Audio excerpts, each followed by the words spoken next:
Assalamualaikum warahmatullahi wabarakatuh. Bersama sekali lagi Cikgu Faiz Ngah dalam Sains tahun 3 pada hari ini 2 Februari 2021. Masih lagi dalam unit kemahiran saintifik untuk tajuk kemahiran proses sains. Untuk itu diminta semua murid untuk bersedia dengan buku teks, buku aktiviti sains tahun 3 dan juga modul instrumen PBD pentaksiran bilik darjah sains tahun 3. Sebelum kita meneruskan pelajaran kita pada minggu ini, kita akan membuat sedikit ulang kaji. Kemahiran saintifik ini dibahagikan pada dua kemahiran yang lain, iaitu kemahiran proses sains dan satu lagi kemahiran manipulatif.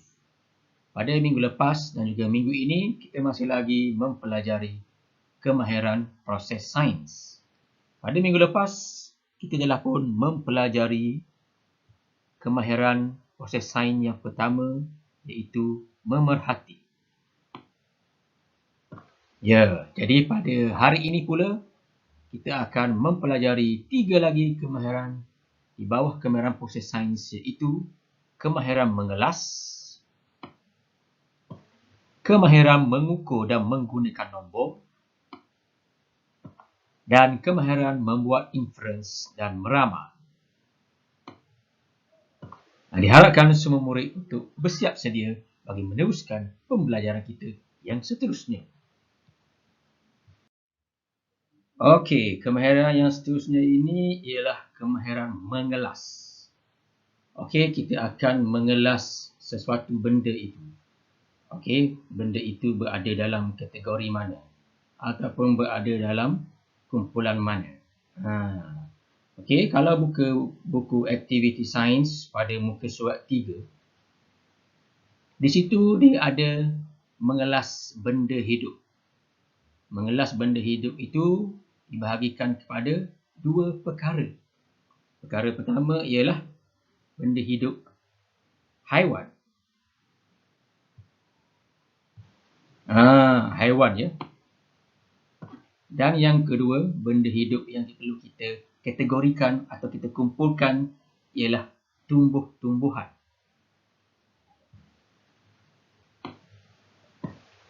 Jadi, mengelas ini adalah sesuatu yang amat mudah, iaitu kita letakkan pecahan-pecahan kumpulan mengikut kategori-kategorinya. Kalau benda itu benda yang hidup adalah haiwan, kita tuliskan haiwan-haiwan itu dalam kotak yang disediakan. Kalau benda hidup itu adalah jenis tumbuhan, maka kita letakkan nama-nama tumbuhan di dalam kotak yang disediakan. Mudah saja untuk mengelas ini. Kalau kita lihat dalam buku modul instrumen PBD, kita akan dapat lihat pada muka surat 2. Pada muka surat 2 itu, dia mengelaskan objek.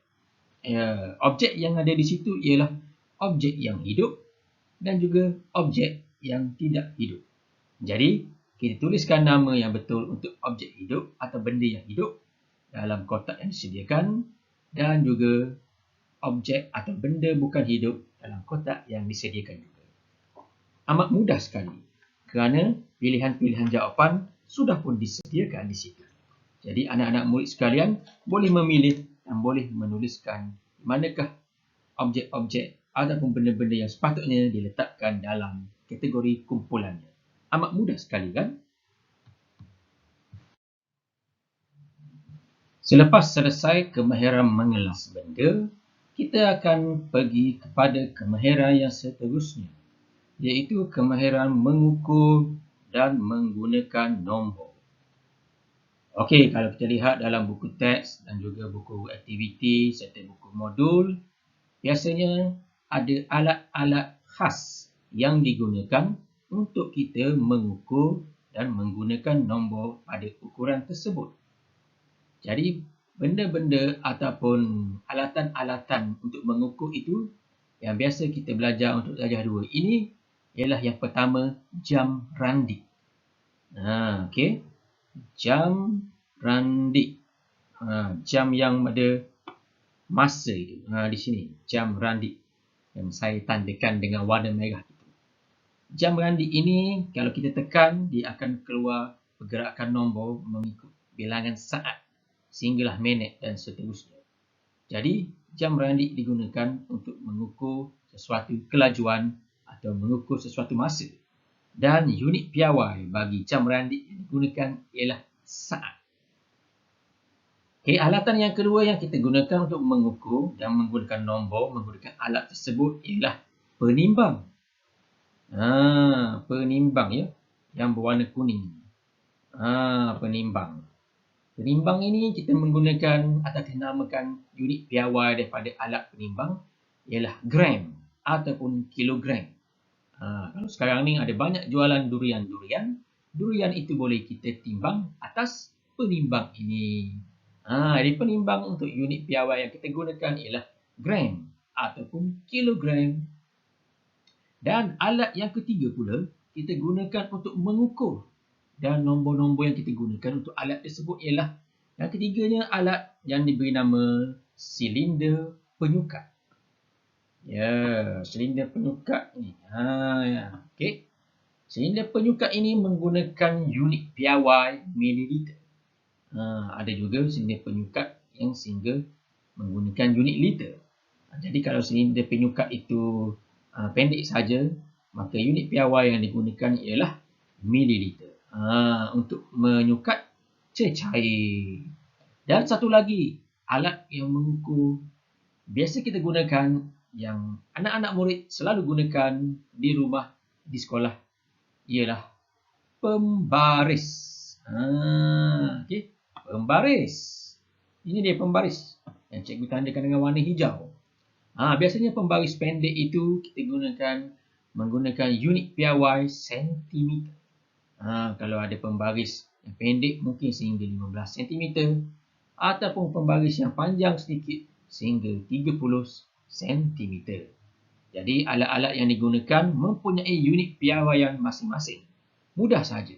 Anak-anak murid kena pastikan alatan apakah yang digunakan untuk mengukur dan nombor apakah yang kita gunakan sebagai unit piawai pada alatan tersebut. Untuk menilai kefahaman murid-murid sekalian, boleh menjawab buku aktiviti sains pada muka surat 4 dan juga buku modul PBD pada muka surat 3. Apa lagi? Bolehlah melatih untuk menjawab sama ada faham atau tidak alat-alat yang digunakan untuk mengukur dan nombor-nombor yang digunakan bagi unit piawai alatan-alatan tadi. Seterusnya, anak-anak murid sekalian, kita akan menguji diri kita. Adakah kita boleh mengukur panjang sesuatu objek ataupun sesuatu benda?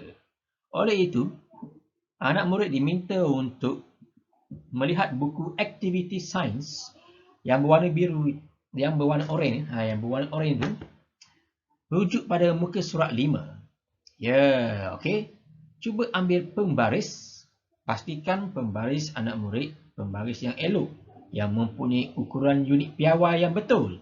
Bukannya pembaris yang tak nampak dia punya unit piawai. Nak ukur macam mana? Jadi cuba anak-anak murid sekalian ukur panjang objek yang ada dalam gambar pada muka surat 5 itu. Ambil pembaris, tengok nombor berapa yang ada, tuliskan unit apa. Sentimeter, meter ke, liter ke dan sebagainya. Okey?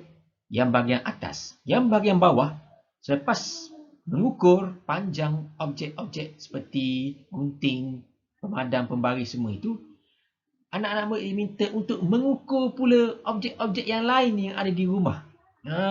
Meja ke, kerusi ke. Okey. Ambil ukur 4 objek lain pula untuk diukur dan isikan dia punya panjangnya berapa dekat kotak di bawah. Jadikan ia satu eksperimen. Eksperimen untuk mengukur dan menguji kefahaman anak murid sekalian. Okey? Lengkapkan muka surat 5 buku aktiviti sains berwarna oranye itu. Sekarang ini kita pergi kepada kemahiran yang seterusnya, iaitu kemahiran membuat inference. Okey, anak-anak murid kena sebut betul-betul ya. Membuat inference. Sebut sekali lagi, membuat inference. Apa dia inference ni? Kalau dalam buku teks muka surat 8, dia mengatakan bahawa kemahiran inference ini ialah kemahiran menyatakan kesimpulan awal yang munasabah. Yang munasabah bagi menerangkan sesuatu pemerhatian. Oh, payah ni. Apa benda pula ni? Okey. Ataupun secara mudah fahamnya, membuat inference ni, bagaimana langkah-langkah untuk membuat inference? Yang pertama sekali, kita perlu melalui proses pemerhatian. Okey? Apa yang kita nak perhatikan?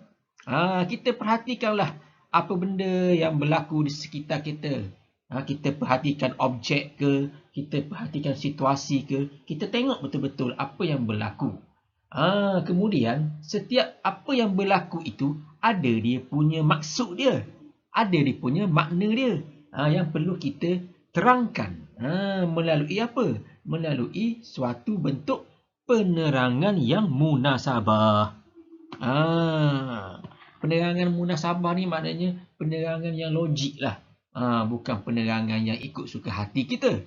Jadi, bila kita dah dapat lihat sesuatu itu, kita buat penerangan yang betul, yang baik, kita akan mendapatkan satu kesimpulan awal. Kesimpulan awal tu maknanya apakah maksud yang kita lihat tadi. Okey? Itu maksud dia kita membuat sesuatu inference. Inference ini pula berkemungkinan apa?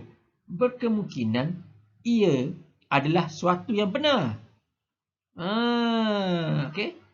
Berkemungkinan juga inference yang kita buat itu sesuatu yang tidak benar. Okey. Jadi mudah saja untuk anak-anak murid tahun 2 ni. Kita bukan nak buat pemerhatian yang terlalu mendalam, benda-benda yang besar, tidak. Kita buat benda-benda yang kecil saja. Okey?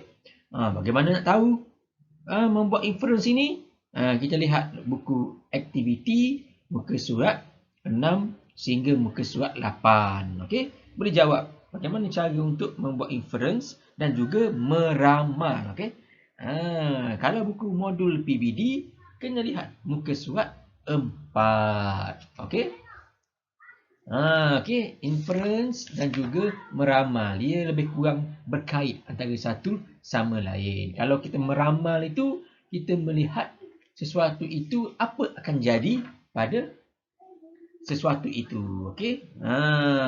Contohnya kalau mendung, berkemungkinan kita katakan nak hujan. Tapi belum tentu hujan. Mungkin benar, mungkin juga tidak benar. Oleh itu nak tahu sama ada kita faham ke tidak, kita cuba menjawab muka surat 6 hingga 8 dalam buku aktiviti. Manakala untuk modul PBD kita lihat pada muka surat 4. Okey, cuba ya kawan-kawan sekalian. Apa yang kita boleh faham, cuba jawab. Akhir sekali anak-anak murid sekalian, sebagai satu langkah kemahiran belajar ini, anak-anak murid sekalian hendaklah merujuk kepada sumber yang betul untuk mendapatkan maklumat. Sumber yang betul di sini ialah sumber rujukan daripada buku teks sains tahun 3. Jadi anak-anak murid tak perlulah untuk mencari buku-buku rujukan yang luar, kedai apa, tak perlu lagi. Okey, yang penting gunakan semaksimal mungkin penggunaan buku teks sains. Kerana dalam buku teks sains itu maklumat-maklumat yang perlu anak-anak murid kuasai, yang anak-anak murid perlu buat rujukan untuk menjawab segala soalan dalam buku aktiviti dan juga buku modul instrumen PBD ada di dalam buku teks itu. Okey, untuk tajuk minggu ini, kemahiran-kemahiran di bawah kemahiran proses sains, iaitu mengelas, mengenal pasti alatan dan menggunakan nombor, membuat inference dan meramal. Juga hendaklah kita rujuk kepada buku teks. Muka surat berapa? Bermula muka surat 4 sehinggalah muka surat 12. Dekat situ semua dah ada bagi rujukan anak-anak murid sekalian. Oleh itu, gunakan sumber yang ada, jawab semua soalan yang cikgu nyatakan dalam buku aktiviti dan juga buku modul instrumen PBD. Okey, selamat belajar dan kita, jaga emosi, Allah jaga kita. Sekian, wassalam.